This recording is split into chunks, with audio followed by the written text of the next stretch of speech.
நேரடியாக விஷயத்துக்கு போவோம். முதல் ஷாக் இதுதான். வங்காளத்தில் மொத்தம் 91 லட்சம் வாக்காளர்களின் பெயர்கள் நீக்கப்பட்டிருக்கு. நினைச்சு பாருங்க, 91 லட்சம். பல தொகுதிகளில் வெற்றி வித்தியாசத்தை விட இந்த நீக்கப்பட்ட ஓட்டுகளின் எண்ணிக்கை ரொம்பவே அதிகம். இதுதான் கதையை மாற்றிடுச்சு. இது சும்மா 1-2 இடத்துல இல்லங்க.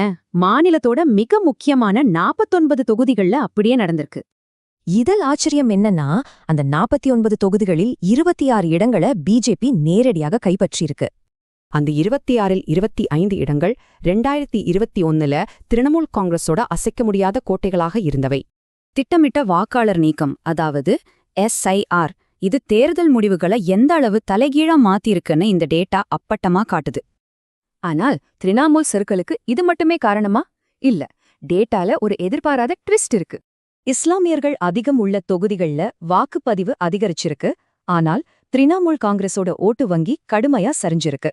வாக்காளர் நீக்கம், ஓட்டு மாற்றம், அரசியல் பிளவு, களபலவீனம், இந்த 4 விஷயங்கள் தான் வங்காள முடிவுகளை தீர்மானிச்சிருக்கு.